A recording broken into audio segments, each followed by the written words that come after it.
Hypertension নিয়ন্ত্রণের ক্ষেত্রে অনেকেই যখন প্রেশার কন্ট্রোলে চলে আসে তখন তারা ওষুধ খাওয়া বন্ধ করে দেয়। তারপর অনেকের ক্ষেত্রে দেখা যায় কোনো কারণে ভুলে গেল, পরের বেলায় তিনি সেই ওষুধটা ডাবল খেয়ে ফেলেন।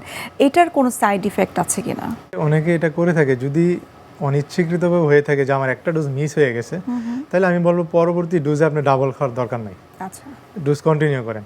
আবার অনেকে আছে যে ইচ্ছাকৃতভাবে গ্যাপ তৈরি করে, সেই ক্ষেত্রে কিন্তু আমি যেটা বললাম আপনি একটু আগে, যে তখন এইসব ক্ষেত্রে কিন্তু ব্রেন স্ট্রোকের ঝুঁকিটা বেড়ে যাবে। আচ্ছা, প্রেশার কিন্তু আমাদের মনে রাখতে হবে স্প্রিংয়ের মতো, আপনি চাপ দিয়ে যদি ছেড়ে দেন এটা কিন্তু আগের চেয়ে বেশি শ্যুট করবে।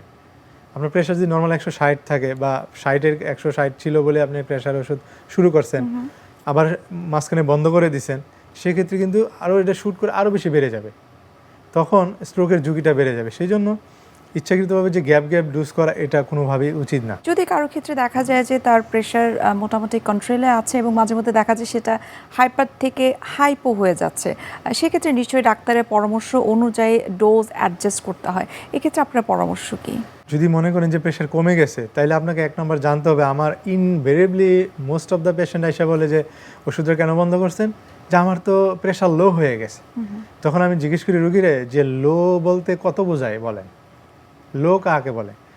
আপনাকে বুঝতে হবে যে লো কাকে বলে। তাইলে যদি সত্যি লো হয়ে থাকে সেটা আপনাকে ডিমার্কেট করতে জানতে হবে যে আমার লো বলতে কত বোঝায়। সাপোজ আপনার উপরের প্রেশারটা আমি বললাম 100 থেকে 140 থাকতে হবে, তাহলে 100-র নিচে যদি চলে আসে, আপনার প্রেশার যদি ছিল অনেক বেশি, ডেফিনেটলি বেশি ছিল বলেই প্রেশার ওষুধ শুরু করা হয়েছে।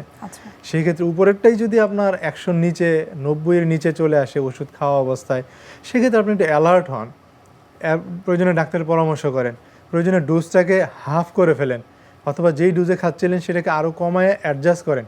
কিন্তু একেবারে বন্ধ করে দিলে হবে কি, এটা আরও শ্যুট করার সম্ভাবনা থাকবে। সেই জন্য আমরা অ্যাডভাইস করি, যদি প্রেশার কমে যায় সত্যি, আগে প্রথম কাজটাই হচ্ছে আপনি এটা ডকুমেন্টেশন করা। আচ্ছা, আপনি ফার্স্ট ডকুমেন্ট করেন যে ইয়েস আপনার প্রেশারটা আসলেই কমে যাচ্ছে, তখন আপনি ডাক্তারের পরামর্শক্রমে ওষুধের কীভাবে আপনি টাইট্রেট বা একটু কমাবেন সেটা আপনি অ্যাডজাস্ট করবেন। আদারওয়াইজ আপনি শুনছেন অথবা কেউ আপনাকে বলছে প্রেশার লো হয়ে গেছে, আপনি বন্ধ করে দিচ্ছেন, এটা আপনার ক্ষতির কারণ হবে বলে মনে করছি।